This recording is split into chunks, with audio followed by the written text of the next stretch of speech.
California, we need a lot of housing, and there's this big mandate from the state. There's this beautiful community, Carmel-by-the-sea. It has only 1,601 homes. You guys need to build 349 homes here. Can you tell us what's going on? Carmel, it's very densely populated, is a very small community. It's 1 square mile. There's really no spot to put them on other than taking away from existing infrastructure. It's an effort to say, we're going to make every community accept a certain percentage of people who otherwise could not afford to live there. Is it all affordable housing, or is it a portion of it?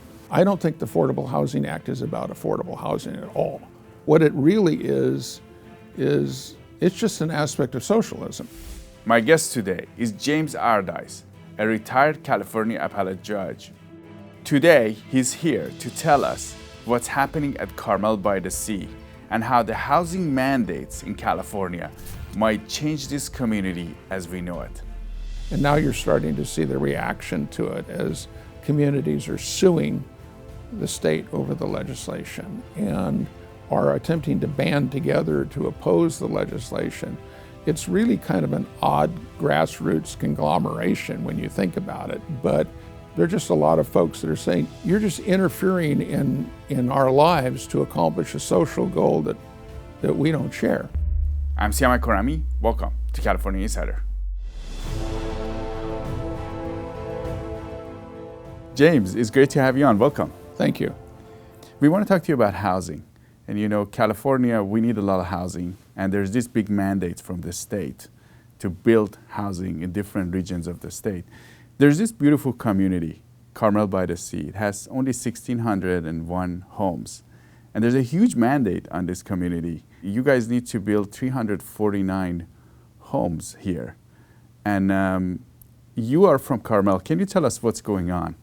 Well, you're right. Carmel is a very small community. It's 1 square mile. And it's very densely populated. The homes are on very small lots. The homes themselves are not allowed to be that large, so they're fairly small even by California standards. And there's very little open land. There's a few parks. There's 2 parking lots, for example.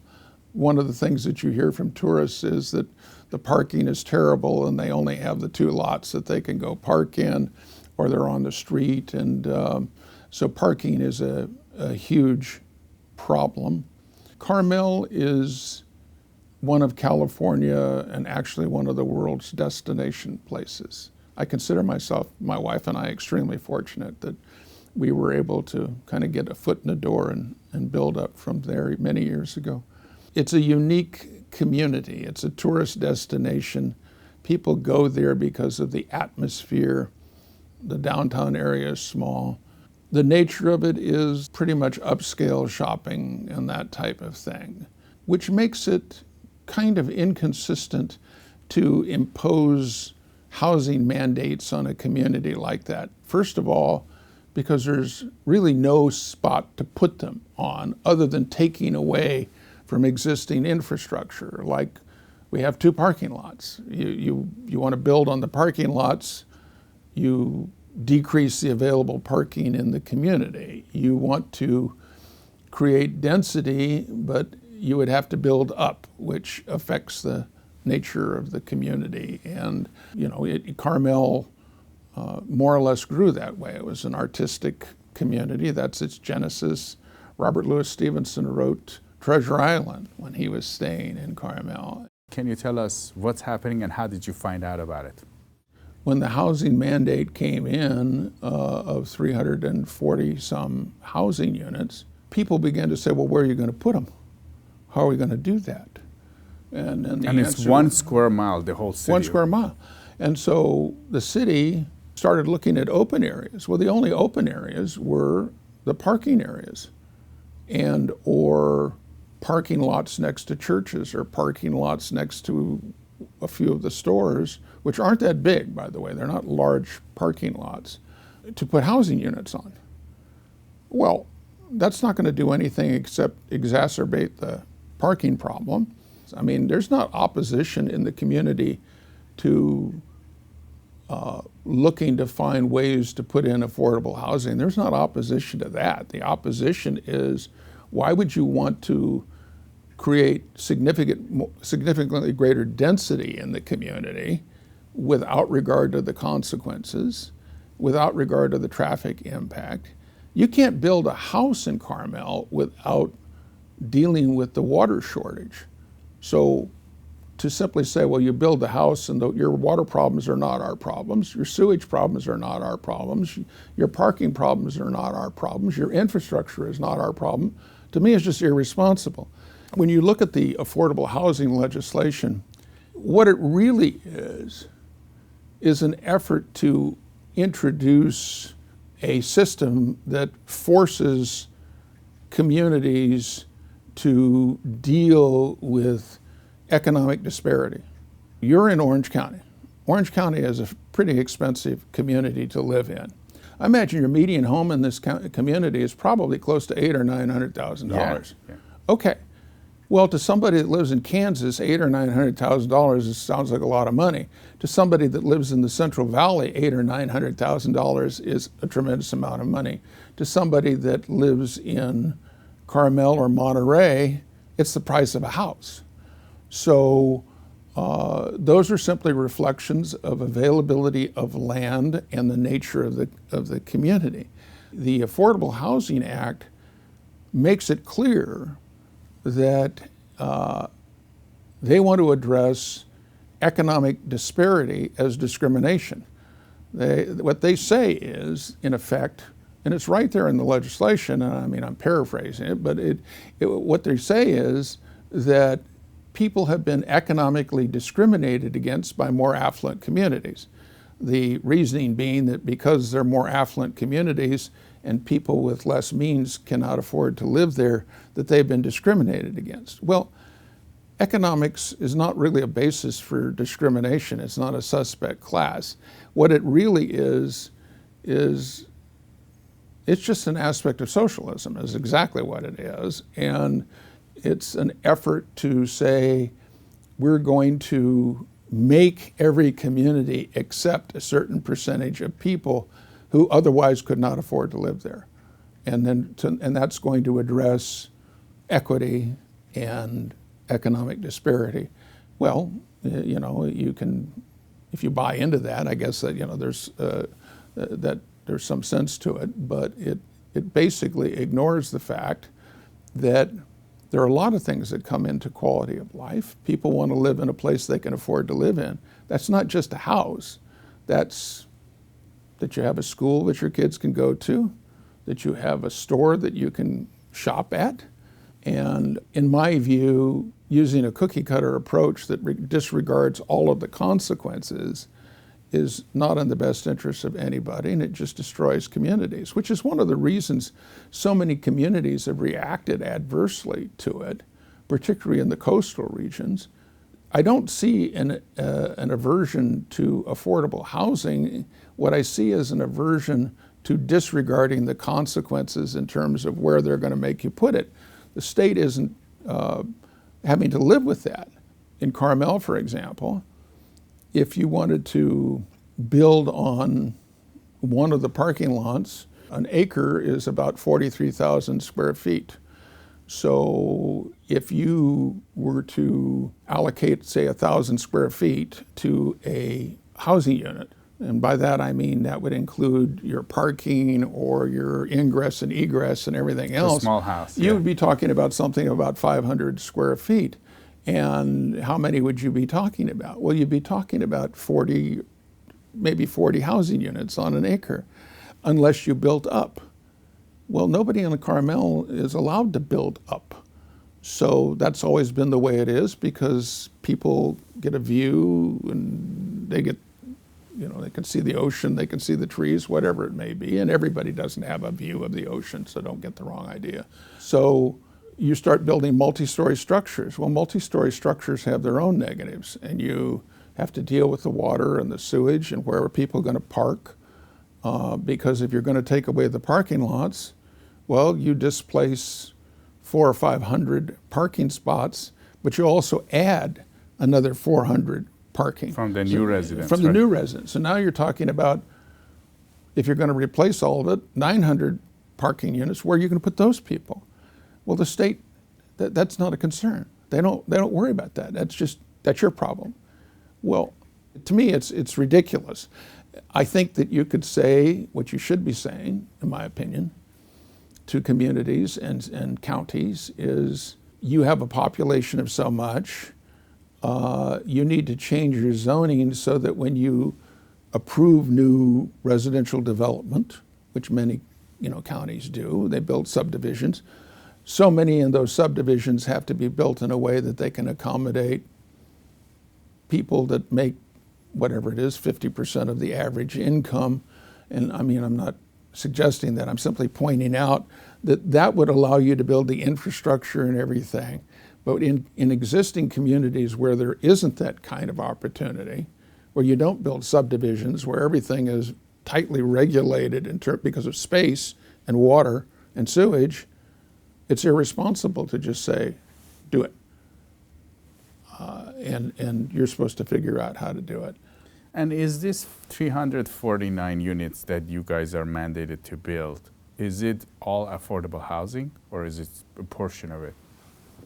That's an interesting question, because the way that is set forth, it basically is low income, medium income, and then they don't really call it higher income, but it would be higher income than the average person might have, but not necessarily as high an income as it takes to buy a home in the community. I mean, it sounds terrible, but in Carmel, to buy what's basically a 4,000 square foot lot is going to cost you at least $1 million. Yeah.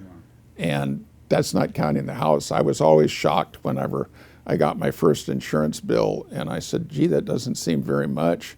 And they said, that's because the house isn't worth very much, it's the land. But it's like any community. You're going to have more affluent communities.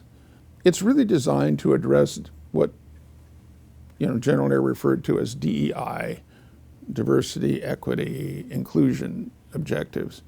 So an equity simply meaning that we're going to attempt to force proportionality. You will have so many homes that are of such and such a level. Well, if you have the room to do it and you have the infrastructure to do it, that may be one thing. But if you don't, all you're doing is creating a significant problem. And the state is walking away from that problem. And we have heard from some individuals in Carmel that actually a lot of this housing will eventually end up being very expensive anyways, because it would be based on the medium income. Even though it's called affordable, it's going to be for kind of luxury units. There's no question in my mind that that's exactly what will happen. I mean, as people begin to be able to sell those houses, and there are restrictions on that, but they will simply go up in value because it's supply and demand, lack of availability. Once you build everything and you cover it with houses, you can't do anything else except either go up and the houses become more and more expensive. The same is true here in Southern California. So what do you think is the impact of this kind of development for somewhere like Carmel? What do you think will happen after they build these units? The same thing that happens here. It's just like driving down I-5. We have very narrow streets. When we have some significant social event, which they have all the time on the Monterey Peninsula, the car shows, the art festivals, and all the rest of that, people come, they have to have a place to park. The people that live in the community don't have the flexibility then to park, and well, that's just, you don't want to live there, that's just the way it is. But if you're going to build on your parking lots, you're just going to make it less attractive to people to come because they can't find a place to park, or you're going to build high-rise parking structures which are going to interfere with the quality of life. It just doesn't make any sense to me. I mean, it's just, to me, it's just not good policy. Carmel-by-the-sea is only 1 square mile, right? Yes. Is there land outside of this square mile that this kind of development can go in? Yes.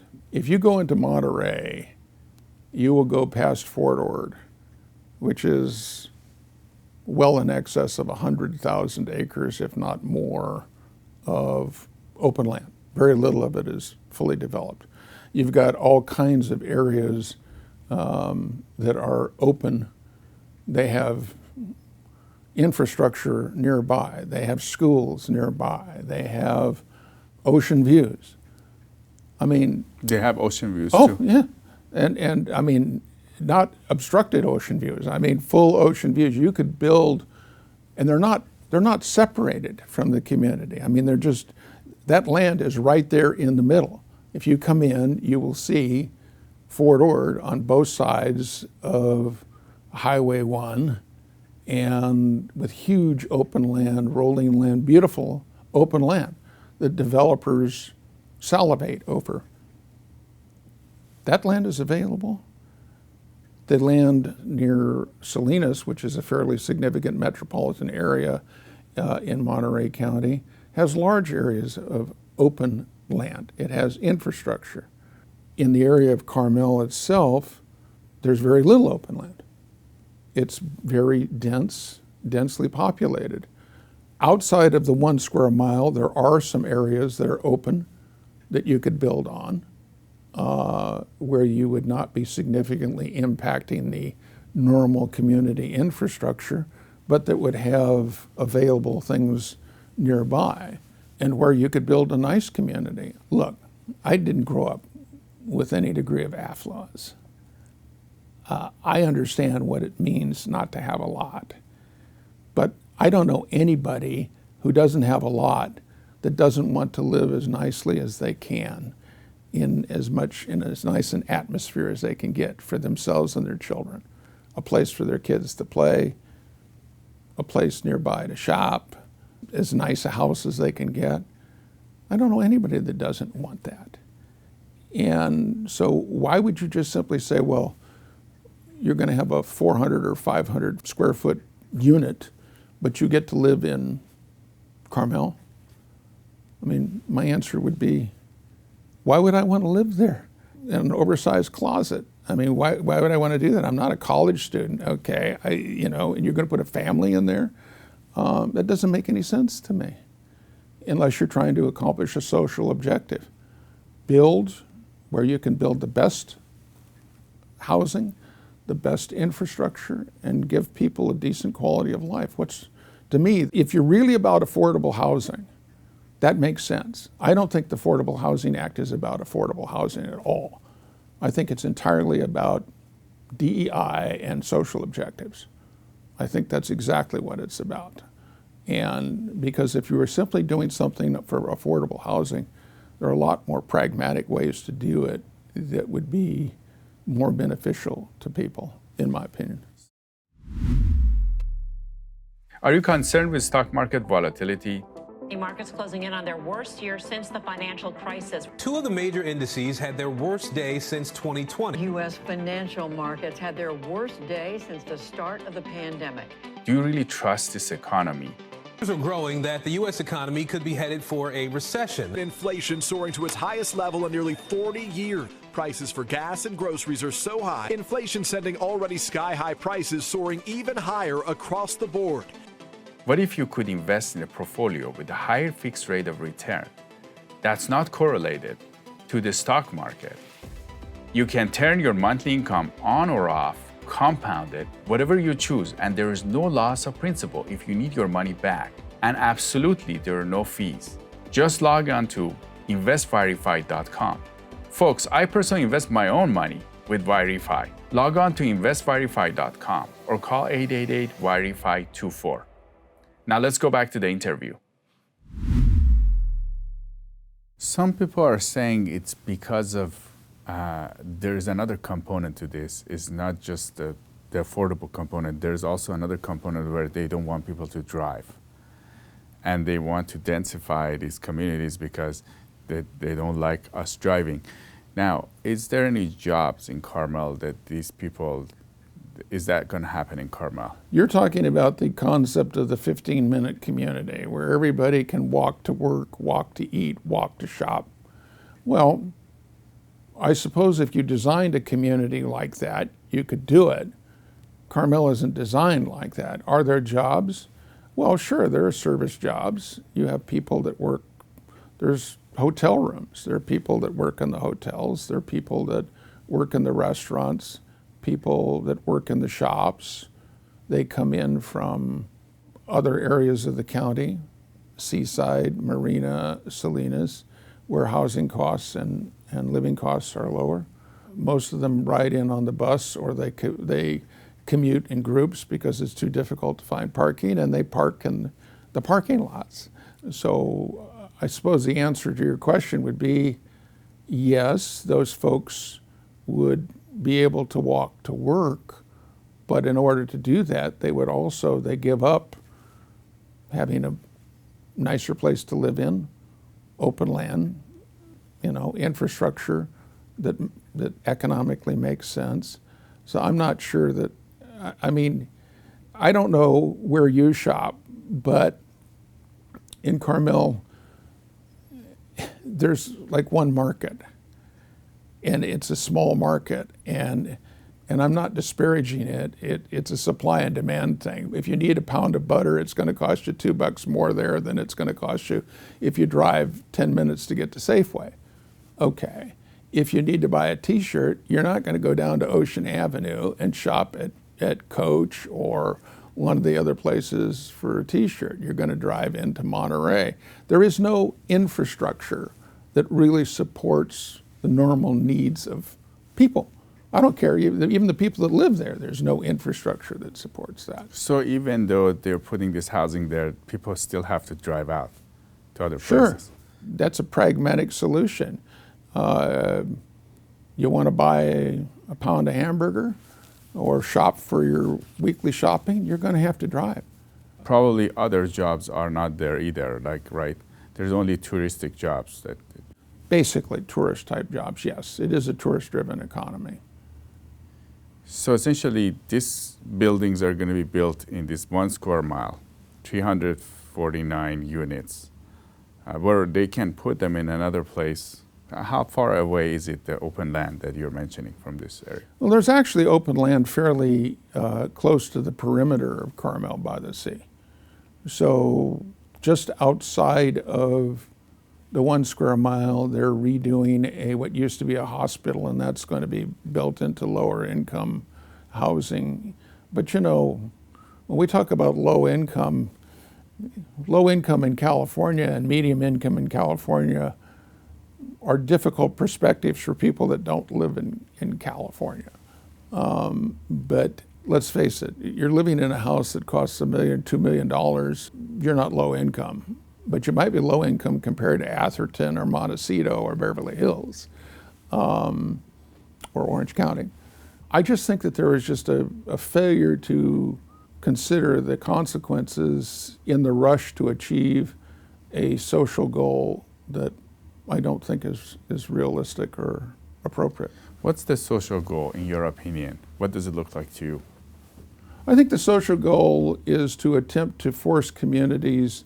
It's based on an assumption that lower income people may be more composed of minorities or other things. I don't think that's true in Carmel, but because I know there's tremendous diversity of ethnicity in Carmel and race. The separation is economic. It's not racial or ethnic or gender-based, it's economic. And I think what it is and you see it in the statement of intent, it's really about forcing communities to bring in people of lower economic means in order to create somebody's version of equity within more desirable living areas, if you understand what I mean. I think you're always going to have separation. All that would happen is, even in these smaller units, people are going to start, they're going to eventually sell them when they're able to. There are a lot of restrictions on that. Or, you're going to call a person that makes $150,000 a year medium or low income so that they can live there, because there's still a cost of living there. And it would be totally, for a person making let's say $40,000 or $50,000, which would in California be regarded as a lower income level,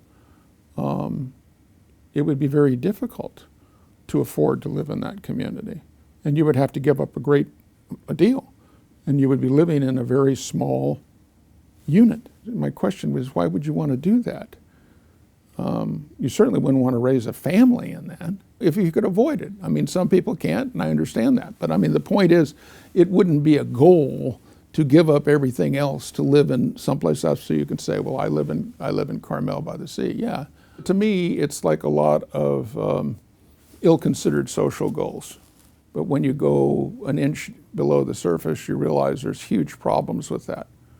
So essentially, we are bringing low-income people in this community. Some low-income. Some low-income people in this community, and we are putting them in very small units. Yes. And you're saying that it's going to be very expensive for them to do anything in the community because everything there is expensive already because it's done for the tourists, right? Look, obviously I own a home in Carmel-by-the-sea, and I'm a very fortunate person, my wife and I, but living there is expensive. I don't shop there. You know, I mean, if I go to the store that sells the butter, I go because I have to go right now. That's not where I go to shop. I go to the Safeway or the Save Mart or Costco and happy to do it. So what makes people think that other people would be any different? So there's no 15-minute community. We don't have a community designed infrastructure for that. You want to do that, then you have to build it. And there's nothing wrong with that. I understand the rationale, but you can't just say, well, we're just going to do that in the middle of the community. Making these cities 15-minute cities. Yeah. I mean, that's a social goal that somebody has. Honestly, it isn't my goal, but I am not opposed to creating a community where it's convenient to walk. Now, the state leaders, or the state, have you guys talked to them, or your city officials? Have they started thinking about what are the types of problems that could come up, and has there been any dialogue? There's a lot of conflict now between city officials and members of the community. You have elected officials with different agendas. Their agendas aren't necessarily the same as everybody in the community. That really comes out in something like this, where people will be saying, well, but the majority of us don't like that, and you have an elected official saying, well, I happen to agree with it. And my answer would be, elected officials reflect the community. They don't go out and do just whatever they want to do because they're elected. That happens to be my perspective of the responsibility of elected officials. But so there's a lot of conflict in Carmel right now because people are now seeing the housing reports, what they call a housing element, and there's tremendous negative reaction to it by many people. And there's frustration because it's like, well, what can we do about this? You know, you pass legislation that talks about, in vague terms, about housing elements and allocation of housing. Most people don't pay any attention to that. And it's hard to even understand They don't understand it, and they don't read it, and let's face it, most legislation is virtually impenetrable in terms of language. And then you end up with a situation where somebody comes in and says, well, this is what the law says, and people will go, what? Wait, what? It says what? And that's what you're running into. And you're seeing a lot of communities here in Southern California, Huntington Beach, other communities in Orange County, coastal communities, they're reacting to this and they're saying, just this doesn't work. They're having to deal with the reality of it. Find a place to put 300 houses, find a place to put 1,000 houses, and they don't have the room and they don't know how to deal with it, and the state's saying, well, that's not our problem. Deal with it. And then so you see elected officials frustrated. And then you see the public frustrated. And now you're starting to see the reaction to it as communities are suing the state over the legislation and are attempting to band together to oppose the legislation. It's really kind of an odd grassroots conglomeration when you think about it. But there are just a lot of folks that are saying, you're just interfering in our lives to accomplish a social goal that we don't share. It's like anything else. People really don't react to anything until all of a sudden it matters to them. It matters to them. The real. rock falls on their head and they're going, where did that come from? Well, that's kind of what's going on. And the other thing is, most of these politicians, they don't live under circumstances where this affects them. So, you know, when you live behind a walled compound, your concern about where other people are going to live is not the same. You know, my attitude about that is if you're going to do social policy, you need to understand the consequences. You need to look below just virtue signaling and look at what it really means. You want to help people? Fine. You want to design affordable housing in communities? Fine. You help communities find a way to do that that's realistic. You work with communities. I don't think you're going to see opposition to trying to work something out. I really don't think you're going to see that. What you're seeing opposition is somebody coming in with a ball-peen hammer and whacking what you do and then saying that, you know, the consequences are your problem. That's what you're seeing.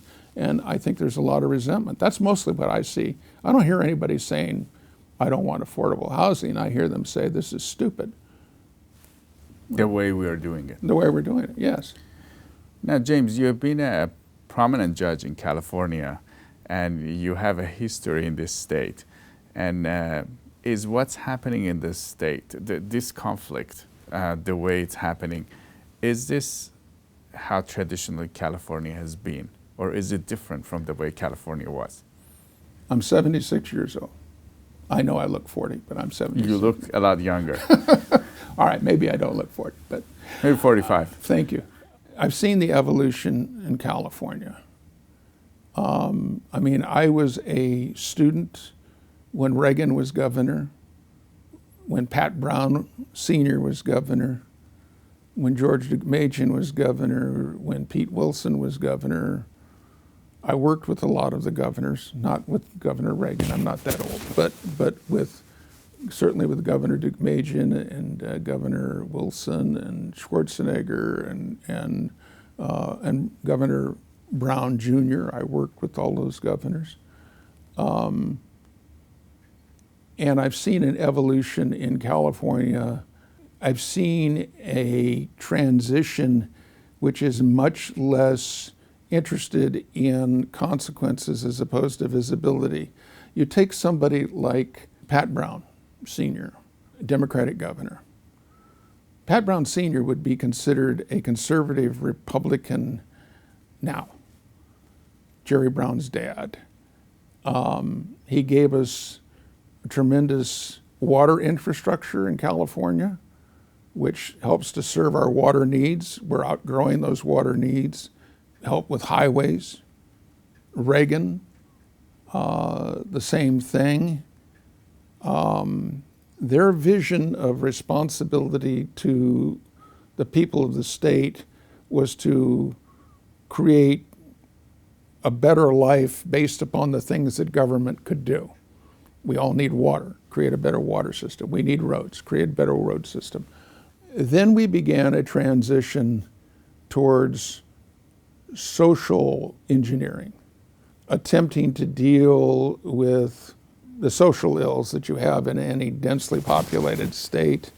And that's not necessarily a bad thing, but you saw a shift in, for example, money going into social programs. All right, fine. Where do you get that money? Well, you take it away from expensive programs like prisons and schools. And so you raise the price of going to school and you limit the number of prisons that you have. Okay, but what's the consequence of that? Well, you've shifted money over here, but now schools have to charge higher tuition, which creates more debt. And if you're not going to have enough prisons, you're going to have to figure out a way to deal with people that commit crimes and putting them out on the streets where they're not necessarily going to quit committing crimes. So there's social consequences. That's really what I've seen, is a failure to appreciate that the budget is a lot like a water balloon. And when you squeeze it, one end bulges. And if you move your hand down there, the other end bulges. And you've got to figure out how to address the primary concerns of the public, which in my view are things like public safety, education, infrastructure, and recognizing that when you pass legislation, it's going to have a social consequence. And can you absorb that social consequence? I mean, it's like if we don't build enough prisons and our crime rate is going up, we're going to have people on the street that are dangerous. That's a social consequence. You want to accept it? Well, okay, that's a decision, but you only have a couple of choices. You can raise taxes to get more money so that you can maintain your prisons, or you can keep the cost of education down. I was a janitor to go to college. I worked full-time. My kids hate to hear this because they always talk, you walked uphill both ways and it was through the snow. No, I didn't. But I worked 40 hours a week. I went to school in the morning when I went to college. I went to work at 12:30, I got off at 9, and then I would study, and then I would go meet my girlfriend, who I eventually married, and is still my wife. And that's how I paid for college. I didn't make a lot of money, I was a janitor. But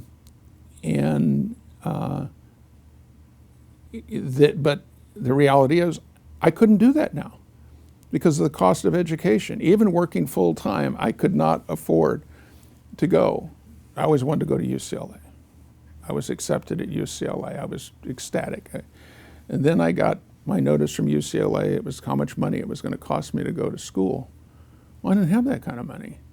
And I didn't know where I was going to get that kind of money. So I made a decision to go to Fresno State. It was a great decision. Fresno State is a fantastic school. I was able to work, go to school. I graduated with no debt. I didn't have any money, but I graduated with no debt. And from there, I went to the University of California, San Francisco School of Law. And I made enough money during the summer to pay for my tuition, and then family would give us money for gifts, and I could buy my books. I graduated from law school. My wife worked as a teacher. We supported ourselves. We graduated. I graduated from law school. We didn't have any money, but I didn't have any debt. There's nothing wrong with that. I mean, yes, I had to work. She had to work. We were able to accomplish our dream, but you couldn't do that now. You could not do that now. To go to the University of California Law School now is going to cost you $50,000, $60,000 a year. I wouldn't make that kind of money. I would graduate with tremendous debt. I don't think that's a good thing. I think you are shifting money away and you're creating bad policy. That's just my view. So what you're saying, which is pretty interesting, what you're saying is essentially that money is taken away from somebody like you, which you went to school. Now you cannot do that as a student. That money as a student, when you were a student, that money was subsidizing some of your education. Yes. And now it's going into these housing projects and different social projects, but it's not really helping these students that want to achieve. Right. Everything has a cost. You want to increase health care? Okay, that's a good thing. But that has a cost. Where are you going to get the money? Well, we're going to take the money away from building prisons. Prisons are expensive. Okay. What's the consequence of that going to be? Well, we're going to have a crime problem because we have to let people out. So you do get this thing over here, the benefit over here, but you have an adverse consequence. You have to decide. You're going to take money away from colleges so that kids have to borrow a lot of money. Okay. So those kids now graduate with debt, which is an enormous debt. I don't know how in the world they do it. So they have to pay more in tuition, and that takes away their ability to buy a house or to make other decisions that me as an older person didn't have to make. I got married. We didn't have anything, but economically we were able to do it. We were able to have a family. We were able to do a lot of things. I think you deprive young people of the ability to do that by these other decisions. People don't think about that. And what's the answer? It's like a chair. If you cut off part of a leg of a chair, the chair is going to wobble. See, then you cut off more and more, and pretty soon you don't have a chair. You have a stool, and pretty soon you don't have a stool. You're sitting on the floor. Well, you have to think about that. I think Pat Brown would have said it. I think Ronald Reagan would have said it. I think George McMahon would have said it. Pete Wilson, I think, would have said it. They would have said, our primary goals are public safety and the infrastructure of the state, and they would have done their best to try and help people that were less fortunate, but their focus would have been on those infrastructure issues as the primary purpose of government. And I think we've really gotten away from that. We have to face facts. I mean, there's a lot of reason for crime, but once crime is committed, you have to deal with the consequence. And it isn't going to be a lecture and an explanation of why you shouldn't have done that. It's not going to work. So, yeah, I think we've shifted away from pragmatic aspects of government. Why are so many people leaving California? It wasn't long ago, people from everywhere wanted to move to the Golden State to enjoy a better life. Sadly, the standard of living has been dropping in the past decade. Are you like me and wonder why this is happening? I'm Siyamak, host of California Insider. In our film, Leaving California, The Untold Story, I take you an intimate journey of love, loss, tragedy, and hope as residents face the prospect of leaving their beloved state. Everyday people like you tell their stories about why they have to move out of the state even though they don't want to. Experts and policymakers also give insights about what's happening behind the scenes. Together, we get to the root cause of this exodus. Go to leavingcalifornia.com to view the first 15 minutes of the film for free. By watching Leaving California, you can be part of the solution. Again, go to leavingcalifornia.com. Now, do you have any advice or recommendation for the leaders? I think leaders need to go out and they need to be honest with people. I really do believe that if you're honest with people and you lay it out in a way that they can understand, people will go, okay, I get that. And if you want to help people achieve, you can find a way to help people achieve. I don't think most people are lazy. I don't think they're irresponsible. I don't think they're bad people. I think most people want to have pride in themselves. They want to raise a family. They want to be good citizens, and they're willing to work to do that if you help them achieve that, and you can help them achieve that. And I don't think you help them achieve that by handing things out. And I think with appropriate leadership, you can do that. And I think that's the thing that's really, I've seen that transition to handing things out from, let's try and fix this. And do you have any thoughts for Californians that they might see these developments coming into their cities and they might not understand where they're coming from? You're starting to see reaction to it, but it's kind of a delayed reaction. It's not at the front end whenever the so-called solution is created or consequence is created. It's kind of at the back end when all of a sudden people go, what do you mean I have to do this? I think that like most people, don't pay attention to things until it's right in their face. Crime. Until crime really presents itself to most people, they don't understand what the policies would be. It's like saying, it's a good thing if people don't spend as much time in prison. Prison isn't a good thing.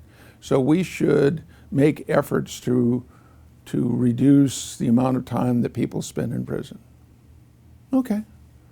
So what happens if you do that? Well, you're going to have an increase in crime because the people that go to prison, most of them are serious offenders. I mean, a lot of folks in California think everybody goes to jail. The answer is very few people go to jail, and even fewer go to prison. And the ones that go to prison generally represent a threat, sometimes a significant threat to the community. It's not isolated behavior. Violent people are not only violent on Thursday or Saturday night, they're violent. People may do stupid things whenever they're intoxicated or whatever, but recognizing that if you start removing people from prison, let's say because they're in prison for residential burglary, I can tell you right now, they didn't go to prison because they only committed one residential burglary. They have committed many residential burglaries. And when they get out of jail, unless you find a resource to alter their conduct, they're going to go back and commit more residential burglaries. That's just what they do. And so you need to, people don't necessarily understand that. They'll say, well, gee, you know, people that steal, petty theft, we're seeing it right now. Petty theft, smash and grabs, under $900. They don't do anything to them. You think the people that are doing that don't realize that if they steal less than $900, nothing's going to happen to them? They do. They know that you see it, it's blatant. The reason for that is because we changed the law and we're not enforcing it, and we're not giving judges the authority to deal with it. We've taken it away. And, you know, you want to blame the judges? Don't blame the judges. They're not the ones that took it away. They're dealing with a situation which is like a revolving door. Deal with the consequence. Don't tell people that we're going to pass a Safe Streets Act that actually diminishes the amount of punishment or the ability to deal with criminals, and you've given it some phony name, like the Affordable Housing Act kind of thing. You know, tell people the truth, let them look at it, and then explain it to them, and give them credit for enough common sense to understand it. I don't think that people, look, I've lived in California all my life. Californians are generous people. They work hard. They're not the same as people in Kansas, and that isn't a reflection on people in Kansas. It's just a different ethos that exists in California that might exist someplace else. But they're all interested in having it be a good place to live for everybody. And I think our leadership simply fails to address that. Their answer is, well, we'll raise taxes. Well, I pay a lot in taxes. I don't like paying taxes. I don't mind paying taxes. I just want to make sure that it goes for things that are useful, just like you do in your home. You create priorities. There are things you don't buy because you can't afford it. There are things that you save for. Okay?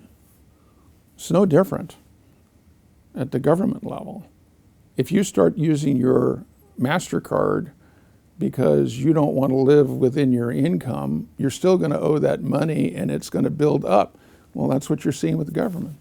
I mean, we're creating a huge burden for future generations. I don't know how they're going to deal with it. I think that's wrong. I mean, you asked me, that's just my opinion. Now, James, going back to Carmel, do you guys have any options to how are you guys going to deal with this? Well, we do have options. One of our options is to convince our elected officials that they need to change their policy rationale, the way that they've chosen to deal with this. And I think there's a real impetus behind doing that. I think people are realizing, okay, Maybe we didn't get involved, but now we need to get involved and this needs to be fixed. There's also a recognition, very simple, that if people aren't going to reflect the values of the community as leaders, then you need leaders that reflect the values of the community. And that means it's a democratic process. If you're not going to pay attention to your constituency, there's consequences to that. No different at the state level or at the national level. Carmel is small town politics, but small town politics can get very personal very quickly, and I think there's a lot of dissatisfaction with the way that this has been handled. And you're dealing with really pretty sophisticated people. I mean, the community is far more astute. They may not have paid a lot of attention, but they're far more astute than they're given credit for. And I think so there's tremendous dissatisfaction with the way this has been handled, yes. And people will react to that. And do you have any other thoughts for our audience? I do think affordable housing is a legitimate and admirable goal. We do have a problem in this state. Land is very expensive. Construction is very expensive. We have a large population. We're very fortunate in this country that home ownership has become something that people regard as an entitlement. If you go to Europe, it isn't like that. Most people live in apartments, they don't own a home. I think a lot of folks don't realize that. But in this country, helping people to achieve that goal, I think, is a good thing. But it should be done in a way that attempts to accommodate a reasonable quality of life.